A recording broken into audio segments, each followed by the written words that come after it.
परिचय भी हो गया, व्यवहार भी हो गया, मिल गए, प्रणाम और नमस्कार भी हो गया, आशीर्वाद भी पा गए। बोलते विजयी भव, यशस्वी भव, आशीर्वाद भी पा, विजयी भव यशस्वी भव, आशीर्वाद भी पा गए। अब पूछते हैं परशुराम से, अरे मेरे पूज्य गुरुदेव का धनुष, यशस्वी धनुष किसने तोड़ा? अब ये बात आती है सामने कि किसने तोड़ा, उसको जल्दी से सभा के मध्य में जो जहां हो जल्दी से बताओ, नहीं एक की गलती की सजा पूरी सभासदों को मिलेगी।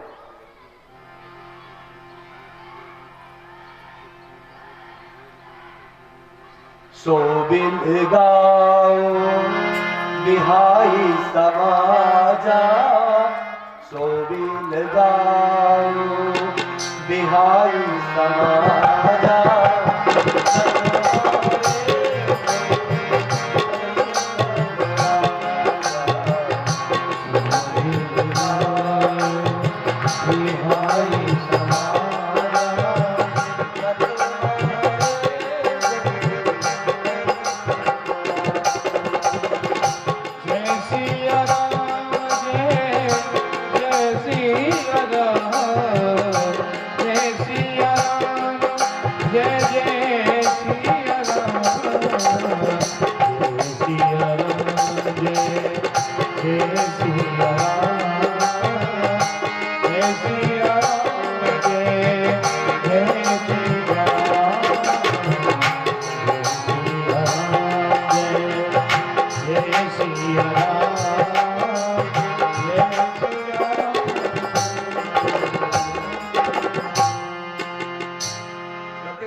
सभा से बाहर लाओ, उसको सामने लाओ, नहीं तो एक की गलती की सजा सबको मिलेगी।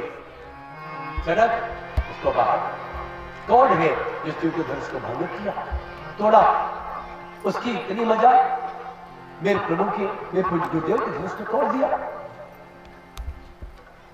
अब प्रभु राम जी समझ रहे हैं कि अगर सही समय से सही निर्णय नहीं लिया गया तो इनका स्वभाव तो बड़ा कठिन है,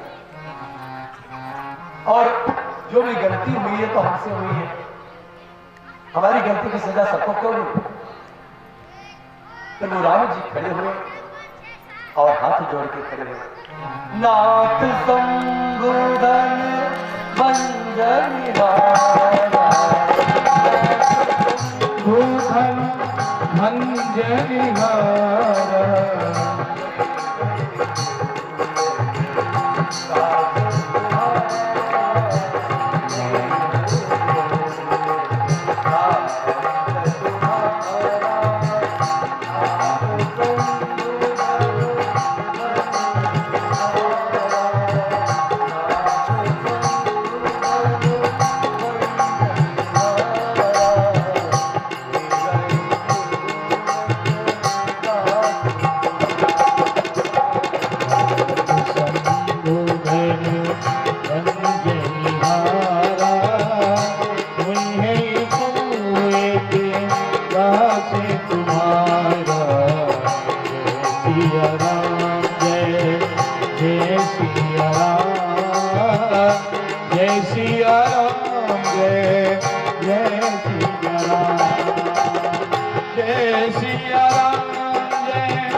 बोले प्रभु यह का धनुष भंग करने वाला कोई आपका दास ही होगा। प्रभु जो दास से कुछ गलती हुई उसको क्षमा कर देना, राजा ने जो प्रतिज्ञा लिया था उसके लिए इस कार्य को करना पड़ा। परशुराम जी कहते दास इतना बड़ा अनर्थ करके, इतना बड़ा गुनाह करके और कह रहे हो दास हो सकता है? अरे सेवक तो सेवा करता है, लड़ाई नहीं लेता। अरे तो लड़ाई लेने वाली बात है। मानो मुझे धमकी दी गई, मेरे प्रभु भी धनुष को तोड़ा गया। सेवक तो सेवा करता है, जल्दी से बताओ कौन है, सामने आओ। नहीं तो हे जनक तुम बताओ, समझाओ, सबको समझा दो। मेरे क्रोध को तो जानते हो। नहीं तो जहां तक तुम्हारा राज्य है वहां तक की भूमि, वहां तक की पृथ्वी पूरी पलट दूंगा। पूरी पृथ्वी वहां की पलट दूंगा। जनक जी भी डर रहे, बनी बात बिगड़नी चाहत। अब तो बनी बात बिगड़ने वाली हो गई, बड़ा अलग जा रहा है सब मामला। वो तो सारी बातें बोलते रहे। इतना सारा क्रोध देख करके अब लक्ष्मण जी महाराज से बर्दाश्त नहीं।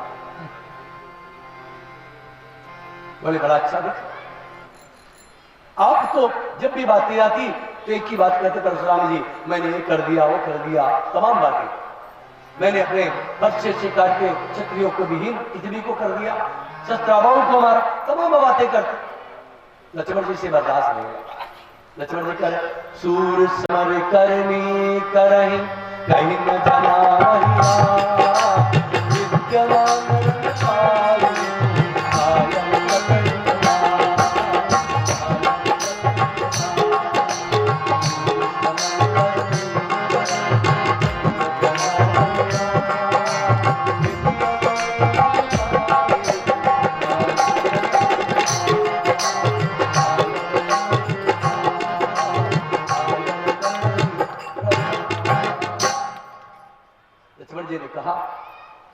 मुझे तो योद्धाओं का गुण दिखने में तो लगता है, लेकिन समझ में नहीं।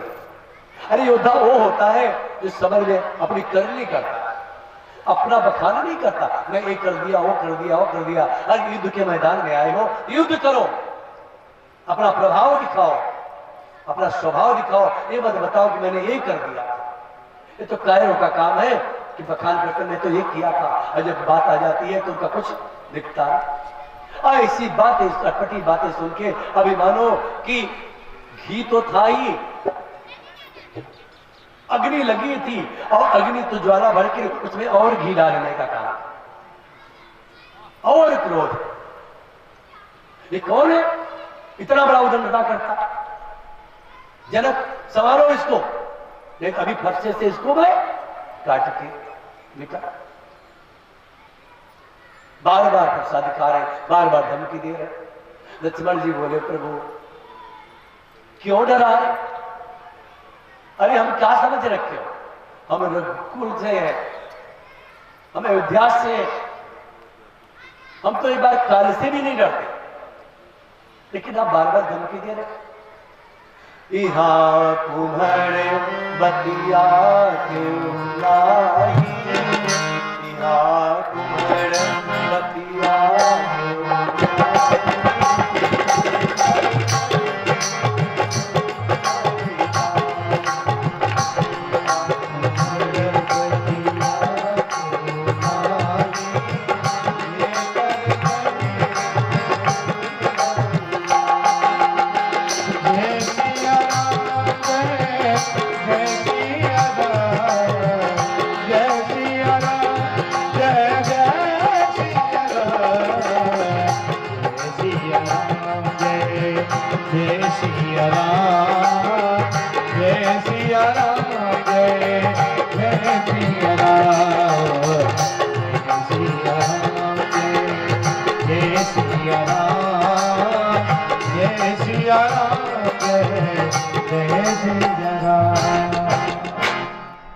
आपको मेरे की बतिया समझ रखे हो क्या? कद्दू की बतिया समझ रखे हो क्या कि आप तर्जनी उंगली दिखाओगे और देखते ही मर जाए? अरे हम योद्धा है। आपने वीर रस की बात करी है, जब आपने वीर रस की बात करी है इसलिए एक योद्धा वीर रस की बात को सहन नहीं कर पाएगा, इसलिए हमें बोलना पड़ा। अगर आपका स्वरूप ब्राह्मण का नहीं होता तब तक अब तक और कुछ हो गया हो, लेकिन आपके ब्राह्मण का स्वरूप की लज्जा कर रहे हैं कि हमारे यहां ब्राह्मण गौ पे, स्त्रियों पे सुनाई नहीं दिखाई जा रही। वहां योद्धा नहीं करते हमारे यहाँ। इसलिए बार बार कुठार दिखा रहे हैं, जनक संभालो इसे, राम इसे संभालो, व्यर्थ का जबलों में जाना चाहता है, इसे समझ नहीं आता, अभी बालक है, दूध मुखा है, इसे डर नहीं, इसको बालक समझ के बार बार हम छोड़ रहे। अब तो ये मनुष्य चला गया होता। इसी बहाने गुरु जी का एक ऋण बाकी है, इसका वध करके वो भी चुकता कर देता, लेकिन बालक देख के बार बार विचार कर रहा हूं कि बालक के मुंह क्या है। प्रेमिक बालक काल बस बोलक कोई न सवार,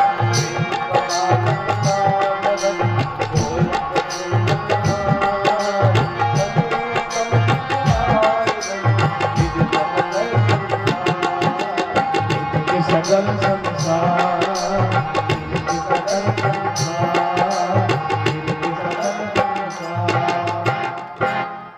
लक्ष्मण जी कह रहे, बा क्या आप बड़े क्रोध में दिख रहे हैं, लगता है इस धनुष से बड़ा मोह है तुम्हारा।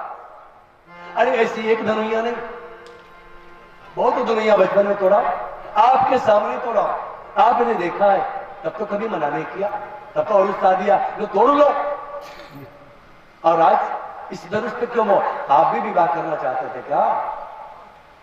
मानो व्यंग्य बोल।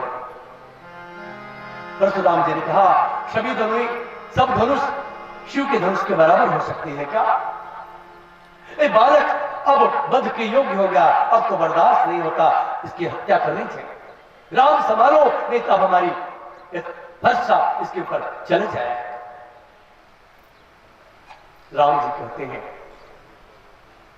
बालक जो कुछ अपराध करते हैं प्रभु, उसको माता पिता गुरु बड़े माफ कर देते, क्षमा करते। बन रहे बालक एक ही स्वभाव, बन रहे और बालक का स्वभाव एक जैसा होता, वो बार बार उदंडता करते क्योंकि बड़े उनको माफ कर देते, क्षमा कर देते। और आप तो साक्षात क्षमा करने वाले, आप साक्षात अवतारी प्रभु, इस बालक को माफ करो, जो कुछ अपराध हुआ है हमसे हुआ है, सारा दंड हमें दीजिए। अब इतनी सारी बात होने के बाद भी अब राम के ऊपर भी खड़े हो गए, ले देख के परशुराम कि राम तेरा भाई तो पापी है, लेकिन तू भी उससे कम नहीं। राम तोड़ भ्राता बड़ पापी, तोड़ कह रहे, तेरी शब्दों का प्रयोग कर, राम तोड़ भ्राता बड़ पापी। और अपने भाई के जैसा तू भी है, एक चढ़ाता है, एक आग लगाता है, दूसरा पानी लेके जाता, दिखावा करता है। जब इतनी सारी बातें हो गई तो पहले राम जी ने परशुराम जी को प्रणाम किया, प्रभु मेरा प्रणाम स्वीकार करें,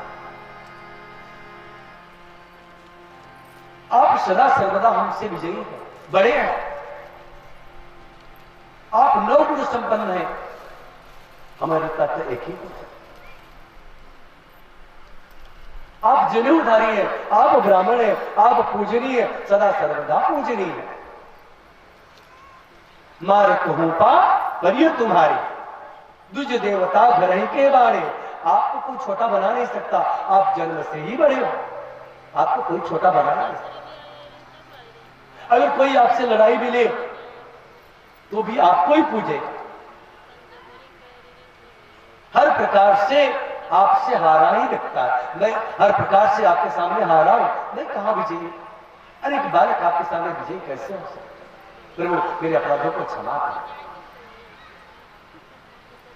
और जब ऐसी बात सुने, अब परशुराम जी के चेहरे पर निहार रहे राम जी को, और लगता है ऐसी मोहिनी डाल दिए, मन उनका बार बार कहता है कि अवतारी है, ये अवतारी है, ये उनके मन में विचार। तब तक रहा नहीं गया परशुराम जी से, उन्होंने कहा राम, ये प्रभु विष्णु का धनुष जो मेरे हाथ में, इस पे आप बाढ़ चढ़ाओ, अगर इस पे आप धनुष पे बाढ़ चढ़ा लिए मैं जान जाऊंगा, मेरा भ्रम दूर हो जाएगा। राम ने कहा प्रभु अगर मैं इस पे बाढ़ चढ़ाऊंगा तो छोड़ना भी पड़ेगा, विचार कर रहे, क्योंकि जब रघुवंशियों के हाथ से धनुष पे बाढ़ चढ़ जाता है तो उसे छोड़ना ही पड़ता है। हम तो तर्क से लड़ पाते। सोच लीजिए, बोले राम मेरा संकट का समाधान हो जाएगा अगर आप इस पे बाढ़ चढ़ा। राम ने धनुष को उठाया और उस पे बाढ़ चढ़ा। जैसे ही बाढ़ चढ़ाए भ्रम दूर हो गया परशुराम जी का। अब परशुराम जी प्रणाम करने लगे, प्रभु मेरी गलतियों को क्षमा करना, जाने अनजाने में जो अपराध हुआ है उसको क्षमा करना। एक मेरी विनती है, वो विनती मेरा स्वीकार कर लीजिए। ये भगवान श्री हरि विष्णु का जो धनुष मेरे हाथ में है ये आप स्वीकार करें। अब ये आपका है, मुझे पता नहीं। और परशुराम जी राम जी को प्रणाम किए और प्रणाम करके महेंद्र को चले गए। सभी ने प्रणाम किया, परशुराम जी को सब आशीर्वाद पाए। इधर जो जनक की सभा में खलबली मची थी, अब अनर्थ होगा, क्या होगा? चारों तरफ खुशियां मच गई। यदि सभी गुरु आपस में मिलकर बात करने लगे कि धनुष भंग होने के बाद विवाह तो सीताराम का हो गया, लेकिन कुल रीति शास्त्र की रीति वेद की रीति के अनुसार भी विवाह होना चाहिए। नियम तो ऐसा कहता है। अब कुल की नीति का पालन किया जाए और अयोध्या में निमंत्रण भेजा जाए, पार्टी भेजी जाए, पत्रिका भेजी जाए, लग्न पत्रिका भेजी जाए। महाराज जी के, महाराज जनक के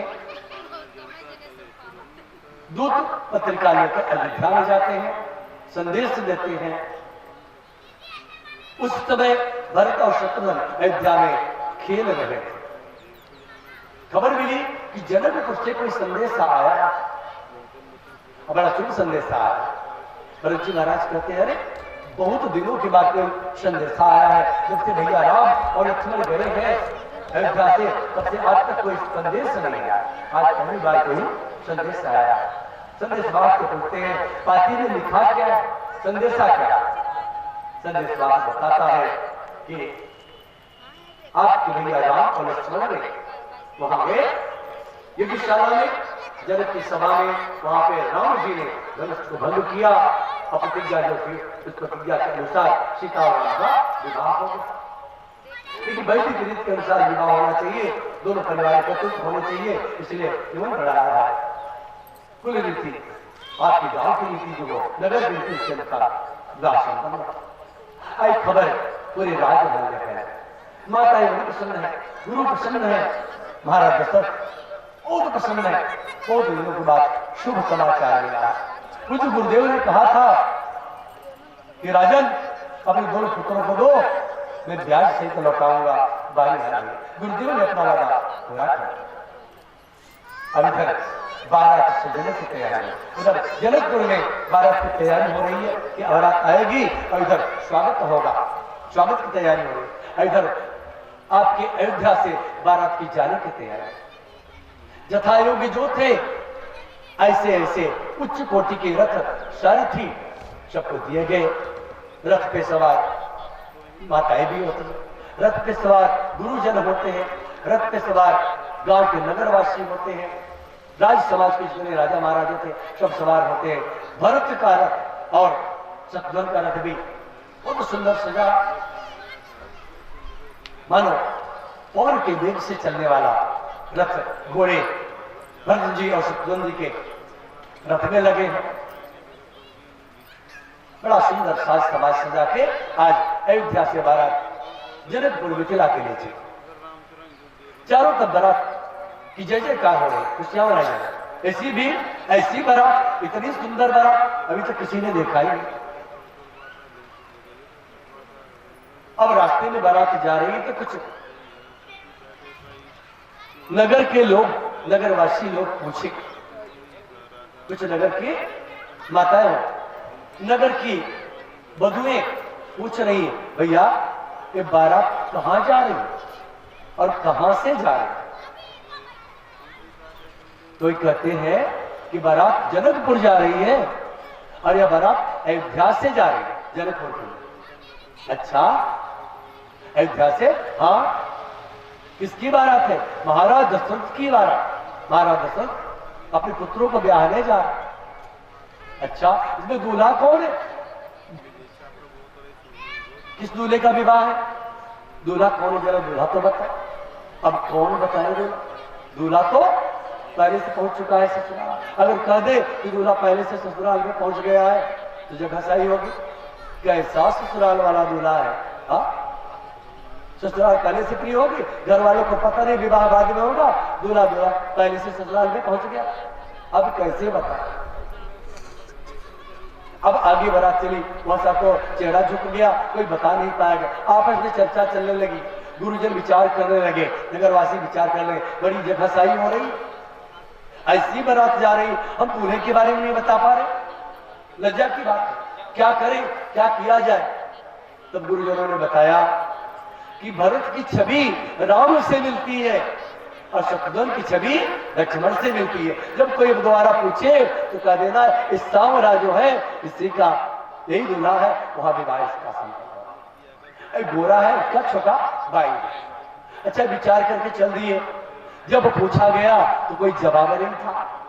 अब आगे जा रहे विचार कर, कोई रास्ते में पूछे कि दूल्हा कौन है, दूल्हा का नाम बताएंगे, और रास्ते पर किसी ने पूछा ही नहीं कि दूल्हा कौन है। और धीरे धीरे बारात पहुंच गई जनकपुर। जनकपुर में महाराज जनक ने स्वागत किया बारात का, गुरुजनों के साथ, बंदीजन गायकों के साथ स्वागत किया गया। वेद विधि से, वैदिक रीति रिवाज से द्वार पूजन किया गया, विवाह संपन्न हुआ।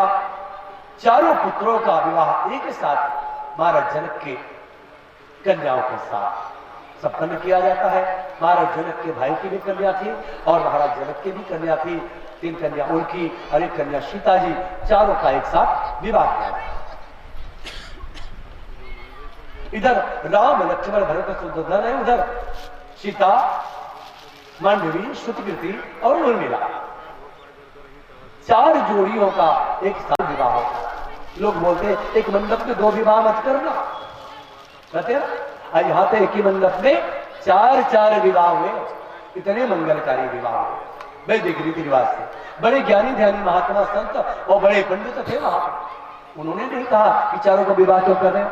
लोग बोलते भैया एक घर में विवाह मत करना, या एक ही घर में विवाह हो रहा है, दोनों परिवार का, बालक भी एक ही घर के सब हैं 4, और बालिकाएं भी एक ही घर की 4 हैं।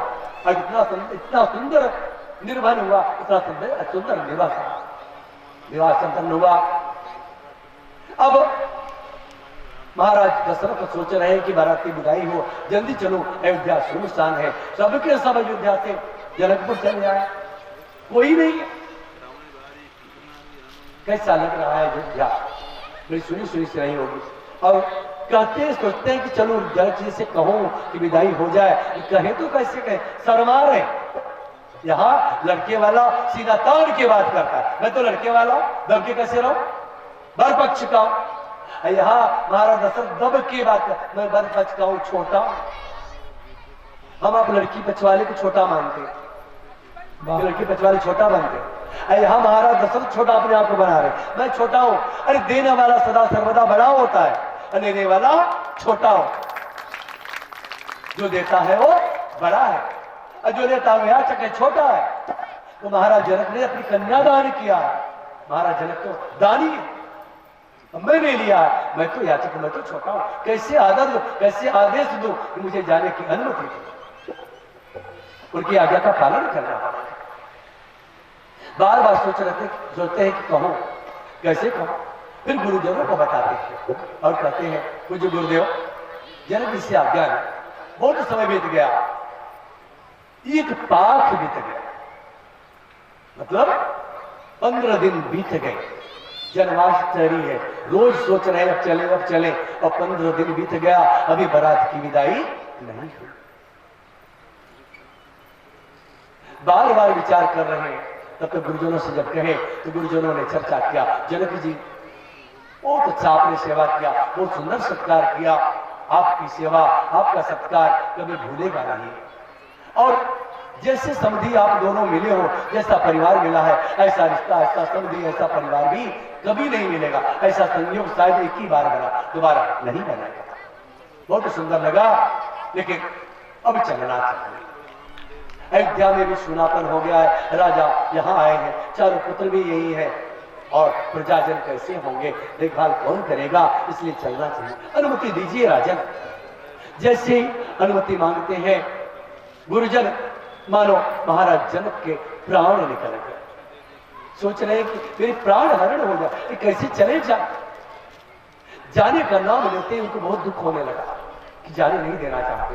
सोचते हैं कि सदा सर्वदा यही रह जाए, सब जाने की आवश्यकता क्या है। लेकिन रीति है, नियम है, उसका पालन करना पड़ेगा। बहुत कहने के बाद आज महाराज जनक बात की विदाई करते हैं। सबको यथोचित दक्षिणा दी जाती है, विदाई दी जाती है।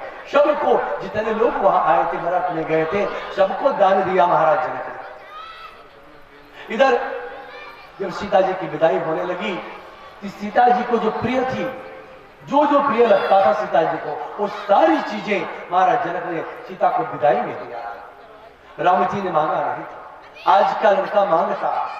लोग बोलते हैं कि दहेज प्रथा राम के जमाने से चली आ रही है, महाराज जनक और महाराज दशरथ के जमाने से दहेज प्रथा चली आ रही है। नहीं, उन्होंने मांगा नहीं था, अपनी खुशी से उन्होंने दिया था।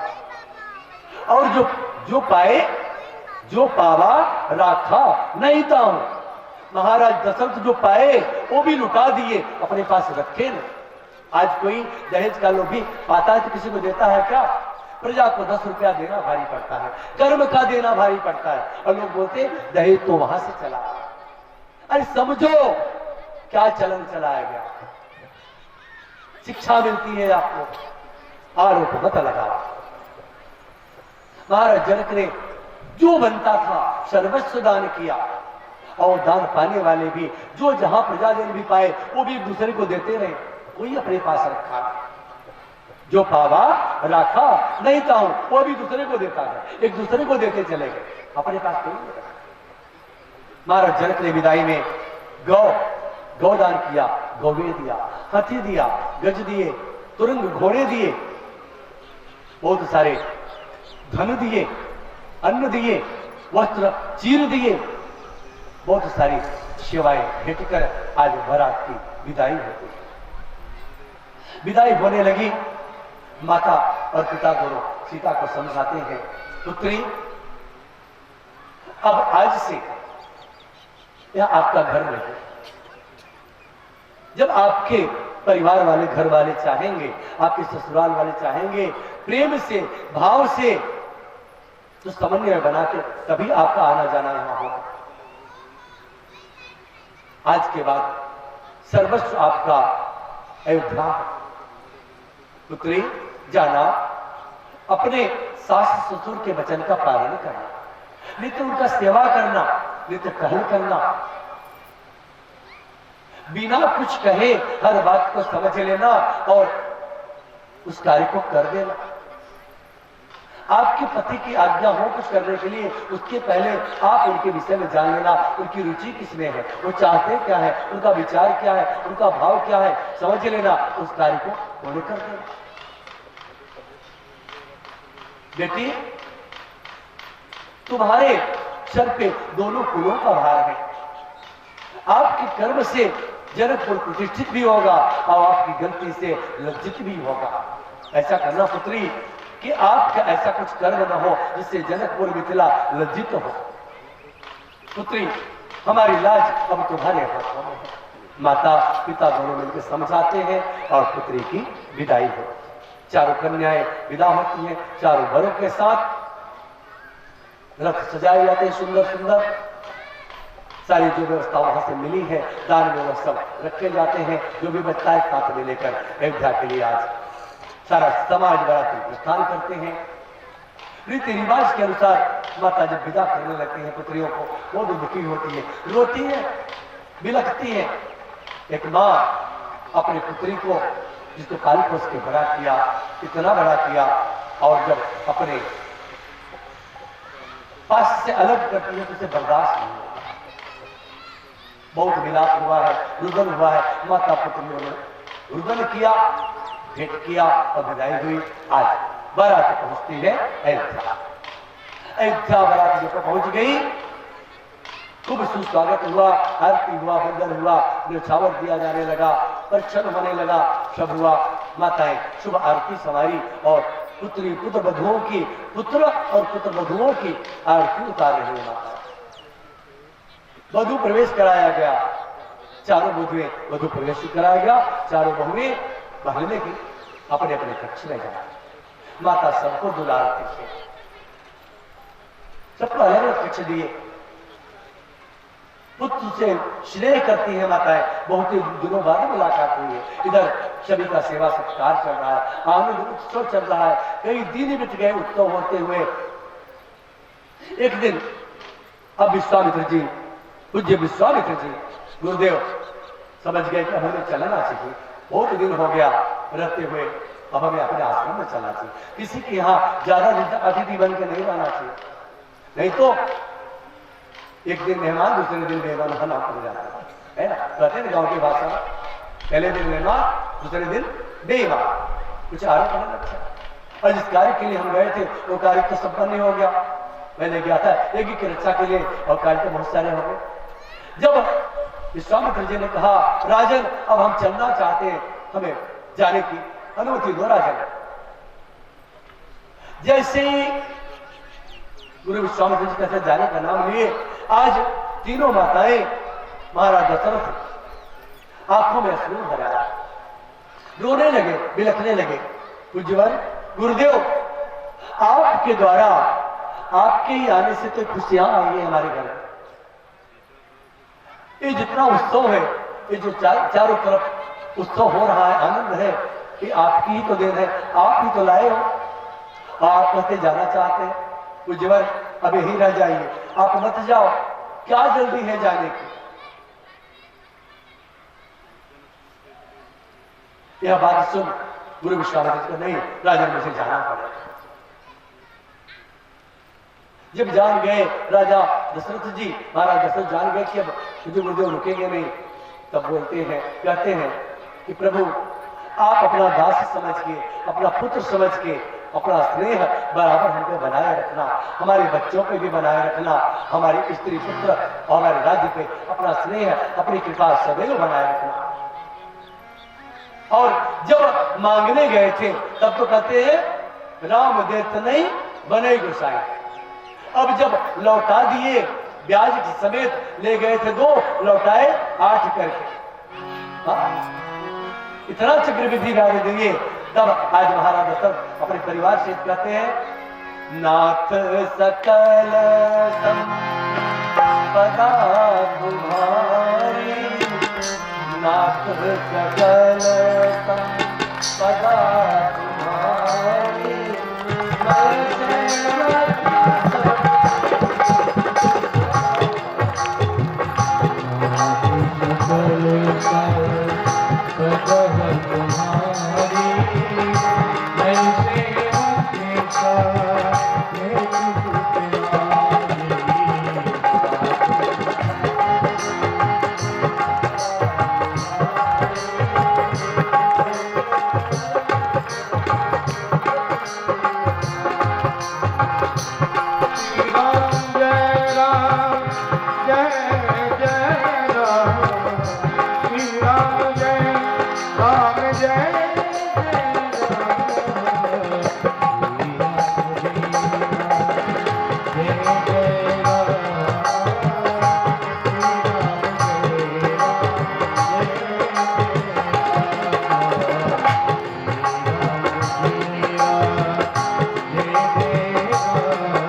तुम्हारी।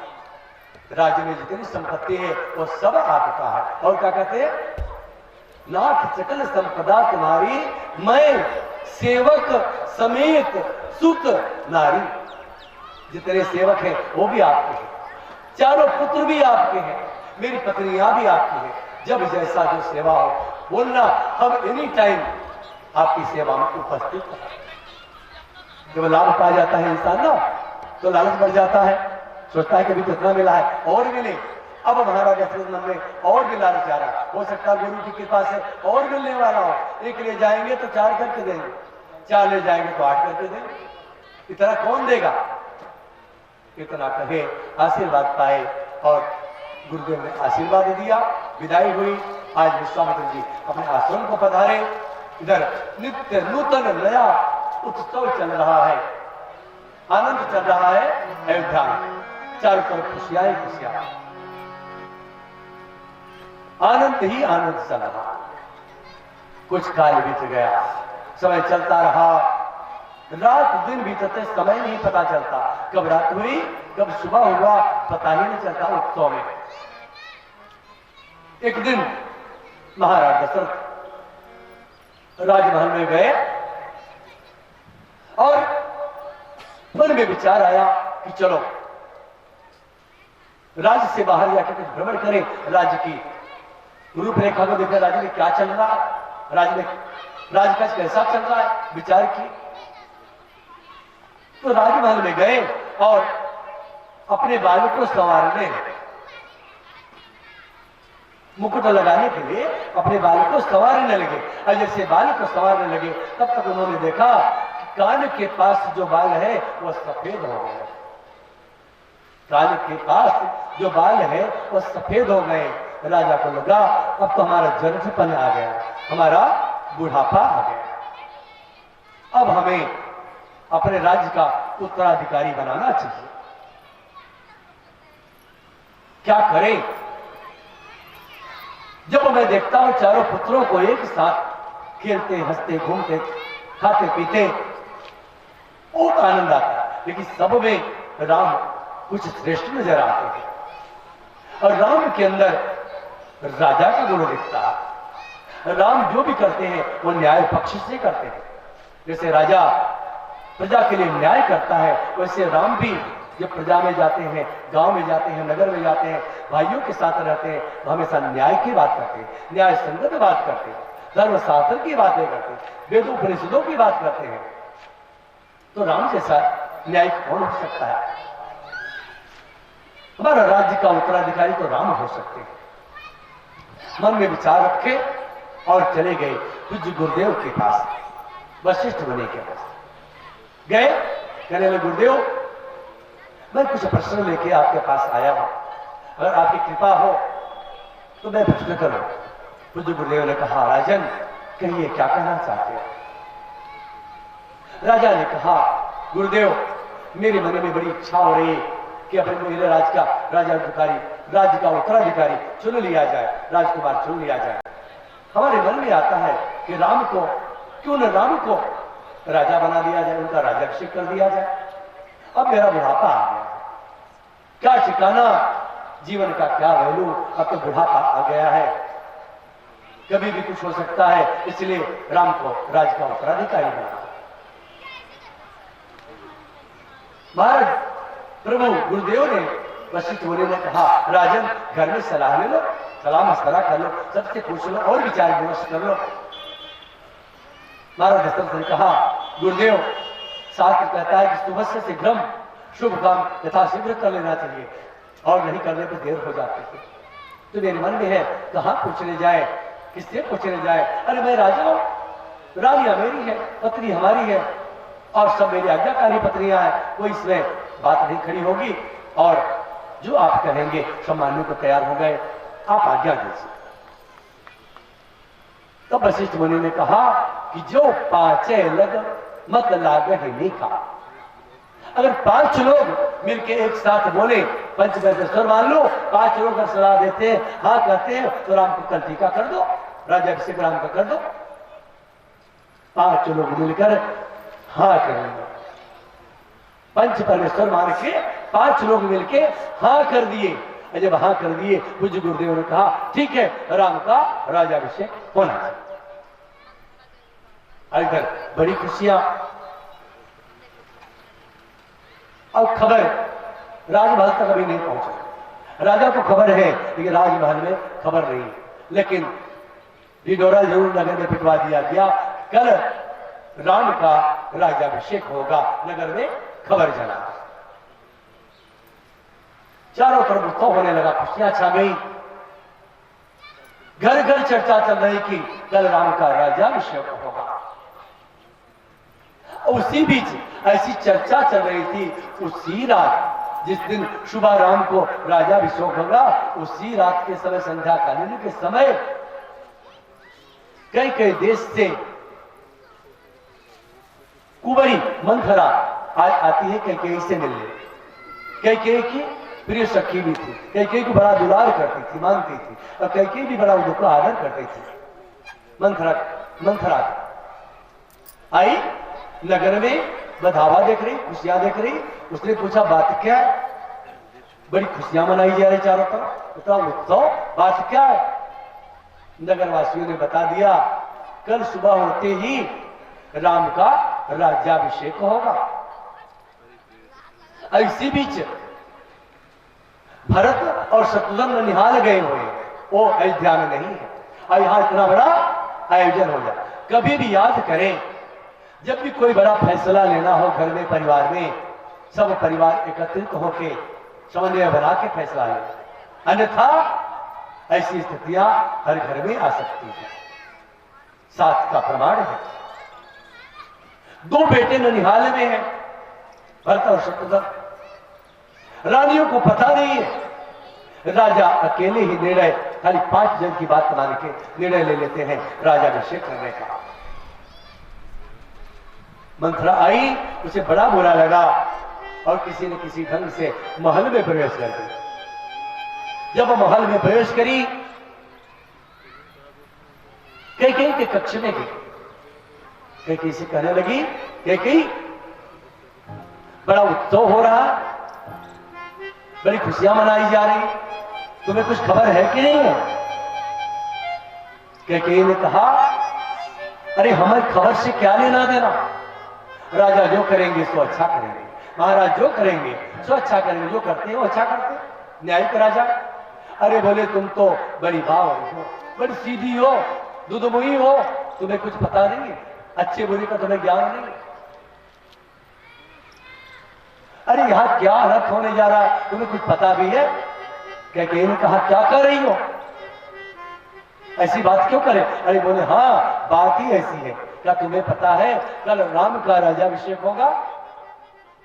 बोले पता तो नहीं है, लेकिन अगर राम का राज्याभिषेक है तो खुशी की बात है, राम सबके प्रिय है, प्राण प्यारे हैं राम, हम तो उनको बड़े लाड करते हैं, और भाइयों में भी सर्वश्रेष्ठ है, सबसे बड़ी माता के पुत्र है।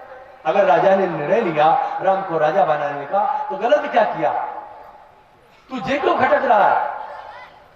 अरे बोले, कुंवरी बोलती है, मंथरा बोलती है, जानती नहीं हो, समय जब चूक जाता है ना, तो मित्र भी शत्रु का काम करने लगते हैं। और बड़ी चालाक है कौशल्या, बीच पाके राजा को बहला फुसा के उनका कान भर के बता दिया कि मेरे पुत्र को राजा बना दो, और जब उसका पुत्र राजा बन जाएगा तो तुम्हारा पुत्र दास बनेगा, सेवक बनेगा, और सेवक सुख पा सकता है क्या? सेवक सुख चह मान भिखारी, सेवक सुख चह मान भिखारी।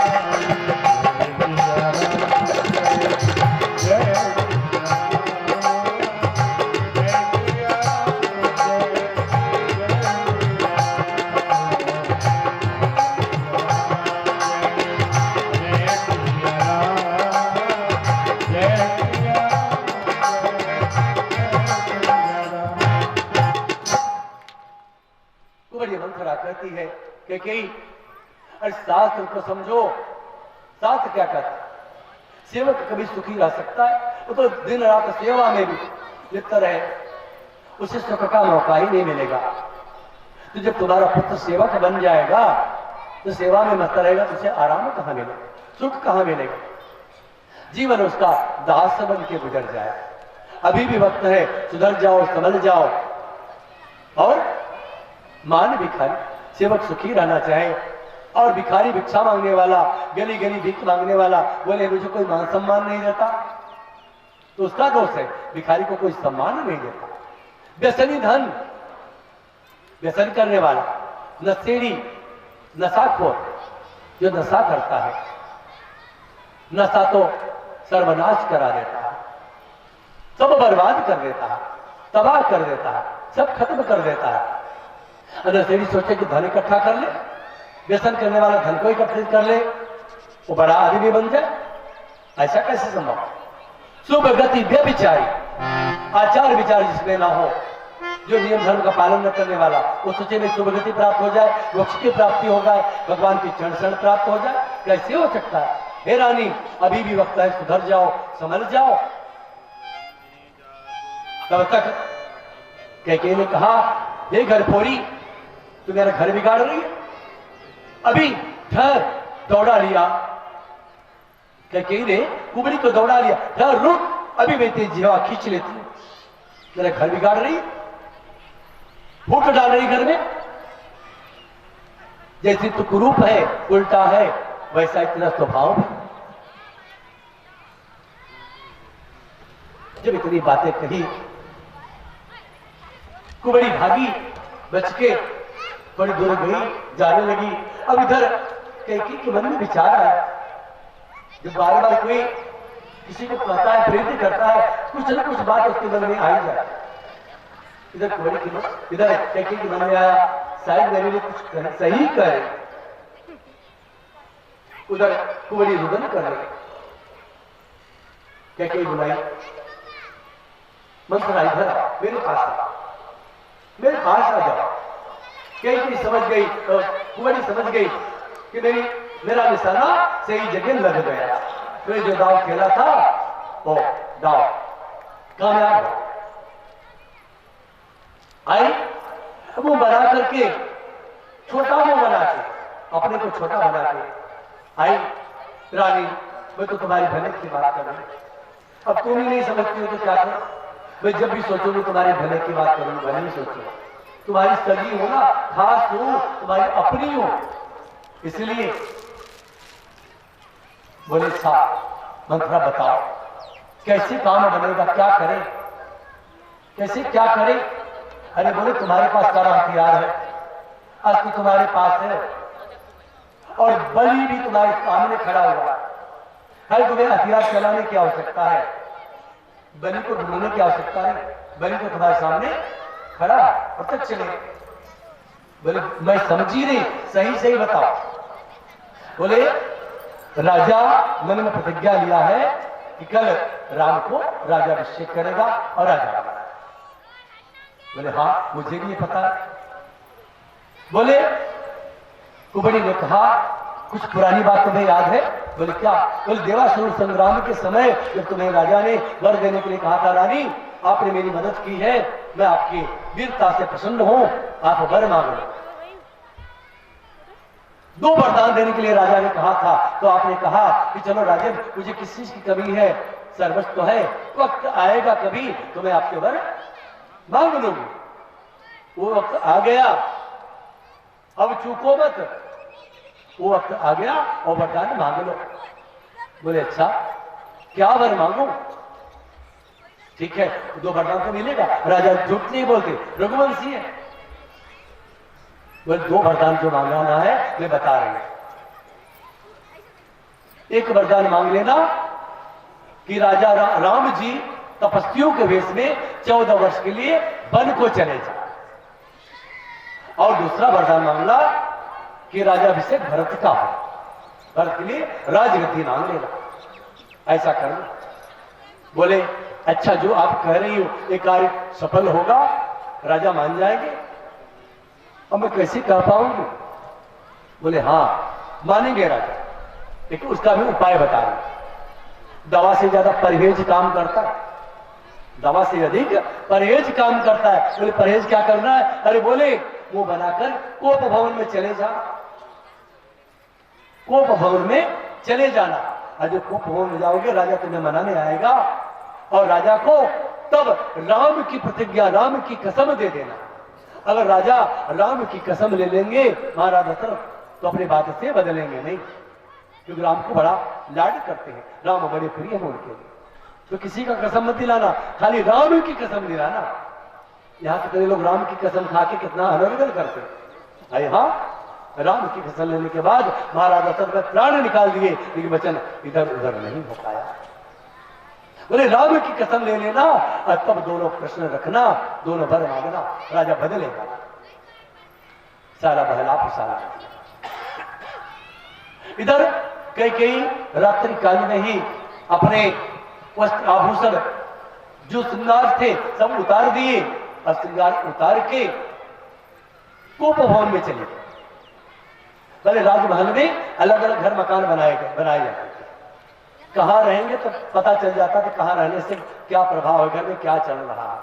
इसलिए कोप भवन, जहां रूठने का घर बनाया गया, यहां जब आएंगे कोई रूठा रहेगा वही यहाँ आएगा, तो रूठने वाला घर, वह कोप करने वाला घर। राजा आए राजमहल में। इधर अनुचरिया सामने खड़ी है, पूछे कि कहाँ है। अनुचरियों ने कहा रानी तो कोप भवन में है। जैसे सुने राजा घबराए, अरे कल सुबह तो हमारे घर में उत्सव है, हमारे ज्येष्ठ पुत्र राम का राज्याभिषेक होगा। क्या बात आई जो रानी के कोप भवन में। राजा कोप भवन में गए, जहां पे कई उदास वस्त्र, टूटे फूटे फटे पुराने वस्त्र पहने हैं, आभूषण बिखरे पड़े हैं, और महारानी कई भूमि पे चलकर बिना वस्त्र के, बिना बिस्तर के जमीन पे भूमि पे पड़ी हुई। याद रखना माता है, ये गलतियां कभी ना करें। जब भी आपको विश्राम करना, अपने घर में भी विश्राम करना हो, तो कुछ न कुछ दासन, कुछ न कुछ बिस्तर जरूर लगा। बिना बिस्तर के शयन ना करें, नहीं तो बड़ा दोष होता है, बड़ा अनर्थ होता है, बड़ा पाप होता है, बड़ा उल्टा हो।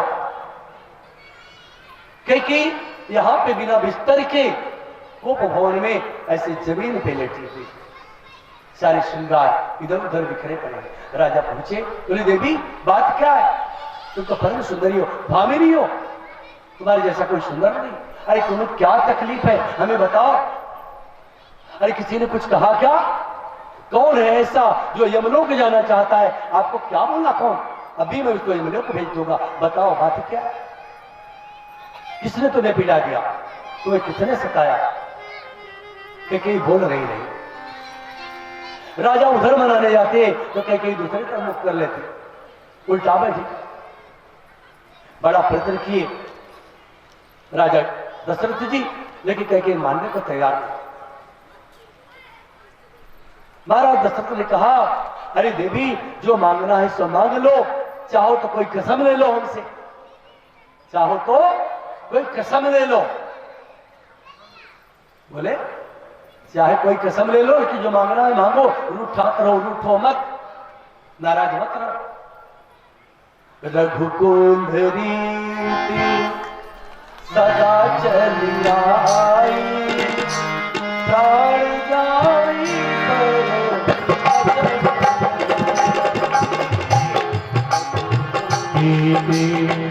सदा चली आई, प्राण जाए पर बचन न जाए।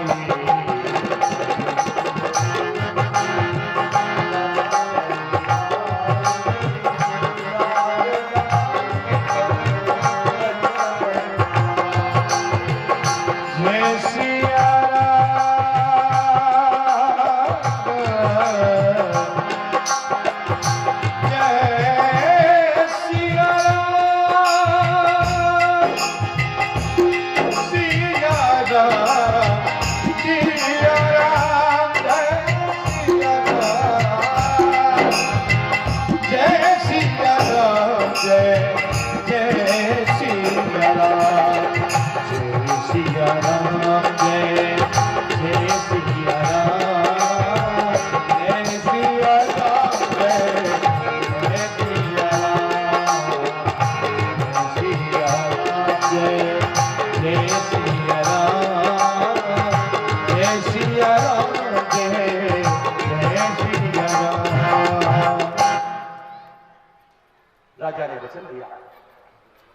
कि हम रघुवंशियों का, यानी रघुकुल की रीति है, प्राण तो जा सकते हैं लेकिन जो वचन लिया जाता है उसको पूरा किया जाता है। हम वचन को निभाने वाले हैं। महाराज शिवी ने वचन दिया, उसको पूरा किया। महर्षि दधीचि ने जो वचन दिया पूरा किया। इक्ष्वाकु वंश में जो वचन दिया जाता है वो पूरा किया जाता है। रानी बोलो, क्या तुम्हें मांगना है? मांग लो। अब कैकेयी मानो कंठ में विष भर के और दुदुमुहा मुंह करके बात कर, कंठ में विष भरा है और मानो मुंह पे दूध लगा, ऐसी स्थिति, ऐसा रूप बना के कैकेयी अब बात कहती है, राजा बात तो तुम कह रहे हो कि जो चाहे मांग लो, ये कैसे मांग लो? कैसे मांग लो? भरोसा नहीं, क्या पूरा करो? 2 वरदान देने के लिए मुझे वर्षों से कहे हो, आज तक तो नहीं दिए, और कहते हो कि जो मांगना है मांग लो। मुझे क्या भरोसा कि आप वरदान दोगे कि नहीं दोगे, मेरे वचन को पूरा करोगे कि नहीं? अरे बोले देवी, मैं एक राजकाज में भूल गया था, तुम्हारी इच्छा जब चाहती मांग लेती वरदान। अच्छा, हमसे गलती हो गई, मैं भूल गया था, मांग लो, तुम्हें जो वरदान चाहिए मांग लो। बोले अच्छा, मांगेंगे जरूर, लेकिन पहले आपको एक कसम लेनी पड़ेगी। महाराज दशरथ को पता नहीं इस बीच में क्या होगा। मानो कि बलि का पशु को चारे, हरे हरे चारे डाल दिए गए, दाने खिलाए जा रहे हैं, ऊपर कटार लटक रही है, उसका गर्दन कटने वाली है, उसे पता ना है। राजा दशरथ की ऐसी स्थिति है कि तलवार तो ऊपर से लटक रही है, हरे हरे चारे दिख रहे हैं, लेकिन पता नहीं कब गर्दन पे तलवार चले जाए। बोले कल तुम्हें राम की कसम लेनी पड़ेगी, राम की कसम ले लोगे तो मुझे भरोसा हो जाएगा कि तुम मैं जो मांगूंगी सो दे दोगे। यह बात सुन मुस्कुराए, महाराज सुन मुस्कुराए, ये बात है क्या? अरे राम तो मेरी बहुत प्रिय है, लेकिन जब तुम्हारी इच्छा ही राम की कसम तो मैं नहीं खाना चाहता, कसम की क्या बात है? लेकिन अगर तुम्हारी इच्छा है तो मैं राम की कसम खा के कहता हूं कि जो वर मांगोगे सो देने को तैयार हो। इतना कहने के बाद में भी अब क्या कहती है, अभी भी कहने में डर लगता है, बात पूरी होगी कि नहीं पूरी होगी, वचन पूरा होगा कि नहीं पूरा, 2 वरदान मिलेगा कि नहीं मिलेगा। तो महाराज दशरथ ने कहा, अरे 2 का 4 वरदान मांग लो, 4 दे दूंगा, लेकिन डरो मत, मैं वचन को पूरा कर दूंगा। क्या कहती 2 ही पाना मुश्किल लग रहा है, 4 तो बड़ी दूर की बात है, 2 ही मुझे मिल जाए। बोले किस्सा मत बुझाओ, कहानियां मत बुझाओ, जल्दी करो, जल्दी सुबह उठना है, जल्दी तैयारी करनी, कल सुबह राम का राज्याभिषेक है। ऐसा कहते ही मानो कैकेयी को सर्प ने डंक मारा, सर्प ने फुंकार मारा, लगा कि कैकेयी के हृदय विदीर्ण हो गए, राम राजा बने। ऐसा कैसे होता? क्योंकि कान भरने वाला ने पहले भर दिया है। बोले राजन, अगर आप प्रसन्न हैं, वचन दे रहे हैं तो ठीक है, मैं वर मांग रही, उसको पूरा करना पड़ेगा। बोले जल्दी बोलो, आपको दोनों वर देने को तैयार। बोले वर ही देना तो सुनो, तापस भेष विशेष उदासी, तापस भेष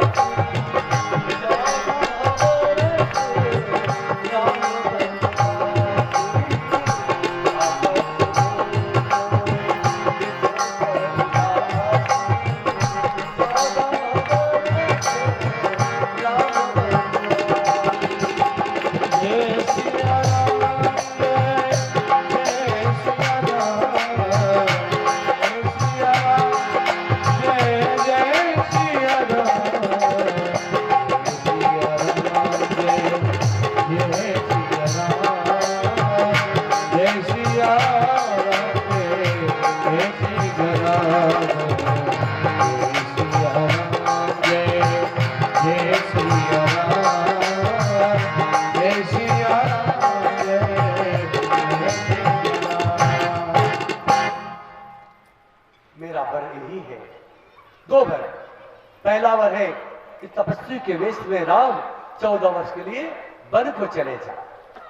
और दूसरा वर यह है कि मेरा पुत्र भरत राज्य का उत्तराधिकारी बने, राजा बने। महाराज दशरथ अभी भी वो समझ रहे हैं कि हंसी टटोली हो रही है। कह रहे देवी ये अवसर है हंसी मजाक का, ठीक है हंसी मजाक होना चाहिए, अच्छी बात है। राम भी तो कह रहे थे कि मेरे छोटे अनुज का भी राजाभिषेक होना चाहिए, भरत का भी ले, भरत का राजाभिषेक हो जाना चाहिए। राम तो कभी नहीं, राम को पता भी नहीं मैंने क्या नियम बताया, क्या किया। अभी राजाभिषेक राम का है, राम को पता ही नहीं।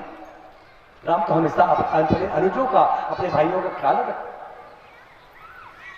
हमेशा बढ़ाई देता है। राम ने तो कभी कभी नहीं देखे। हे देवी कल राम का राजाभिषेक होगा, बड़ी खुशी की बात है, इसीलिए तो आप भी कर रही हो, मजाक कर रही हो ना, हंसी कर रही हो ना। तब तक कह कहती है मुझे लगता था कि वचन देके वचन को तोड़ लोगे,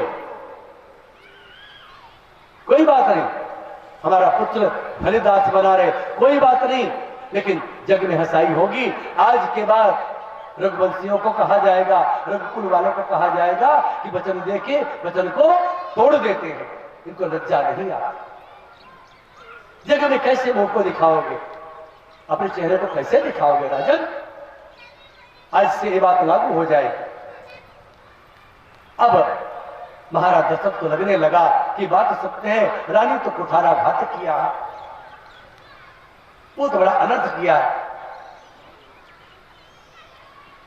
मानने को तैयार। अब राजा विकल होके एक तरफ पड़ गए, कितना बड़ा कुठाराघात किया है, क्योंकि अभी भी मान जा, वक्त है, क्या बिगाड़ा है राम ने तेरा, क्या अपराध किया है। तू भी तो राम को बड़ा प्यार करती है, वो तो दुलार करती है, कहती है राम जैसा संतान, राम जैसा पुत्र संसार में भगवान सबको दे। आज अचानक ऐसी बात कैसे आ गई तेरे मन में, कुमति कैसे समा गई कि राम को वनवास की बात करती। तेरा पुत्र राजा बने, मुझे कोई दोष नहीं, भरत को राजाभिषेक हो, आज भी मुझे कोई दोष नहीं। राम को वनवास क्यों, राम को वनवास क्यों ना, राजा को भरत को राजा बनाने के लिए आज भी तैयार हो, लेकिन राम को वनवास क्यों मांगा तू, राम ने तेरा क्या बिगाड़ा है। एक कुमति आज भी बता मुझे, अभी भी मुझे कुछ समझ में नहीं आता। कैकेयी ने कहा या तो वचन को पूरा करो या तो जग हंसाई करो, अपने वंश का नाम बिगाड़ो। राजा राम राम रहे, विलाप कर रहे, दुखित हो गए, समझ गए कि अब तो मेरे प्राण नहीं बचे, कैसे कहूंगा राम को बन जाने के लिए। रात भर मनाते रहे कैकेयी को, समझाते रहे कैकेयी को, कैकेयी मानने को तैयार नहीं। राजा तड़पते रहे, बिना जल की मछली जैसे जमीन पर तड़प रही हो, राजा की दशा हुई है। पलंग पर राजा तड़ा बचाए हैं, तरह तरह से दुखित है, रो रहे, बिलख रहे, तड़प रहे, तलक से नीचे भी गिर गए राजा। उधर कैकेयी भूमि पे पड़ी, अट्टहास कर रही, हंसी कर रही, राजा को ताने दे रही, मानो कि जले पे नमक छिड़क रहे। ऐसा करते करते रात बीत गया, भोर हो गई, प्रातः काल हो गया, सूर्य उदय हो गया, अभी राजमहल से महाराज दशरथ बाहर नहीं आया। लोगों को लगने लगा बात क्या है। रोज तो राजा जल्दी जाग जाते थे, सुबह जल्दी उठ जाते थे, राजकाज पे कार्य प्रारंभ हो जाता था। आज राजा अभी तक उठे नहीं, तो लगा, लोगों को लगा हो सकता है कि सुख का समय है, आनंद का समय है, राजा खुशियों में ज्यादा समय सो रहे, नींद आ गई हो। तब तक सभी प्रेरित करके राज समाज के लोग और पूज्य गुरुदेव वशिष्ठ मुनि सुमंत को प्रेरित करके, मंत्री है राजा दशरथ के, उनको प्रेरित करके भेजते हैं, जाओ पता लगाओ राजा अभी तक जागे क्यों नहीं, दिन निकल आया। जब सुमंत गए राजमहल में प्रवेश किए कैकेयी के कक्ष में, जहां पे कैकेयी उदास पड़ी थी, राजा हिलक रहे थे, तड़प रहे थे, ऐसा दृश्य देख के बर्दाश्त नहीं हुआ और तुरंत जिस गति से गए थे उससे डबल गति से तेजी से सुमंत दौड़े हुए आते हैं। जाते हुए तो अच्छी चाल थी, जब लौटे तो बेतहासा बड़े तेजी से लौटे आ रहे थे। लोगों को लगा बात क्या है, अभी गए सुमंत और लौटा है, और गए तो राम के कानों में खबर दिलाया। राम के कानों में जब खबर दिलाए सुमंत्र जी, राम जी भगवान प्रभु राम जी आज सुमंत्र के साथ माता के कक्ष में पिता के कक्ष में जाने लगे। और राम ऐसे तो कभी चले नहीं थे, राम की चाल सिंह के समान थी, निर्भय चलते थे।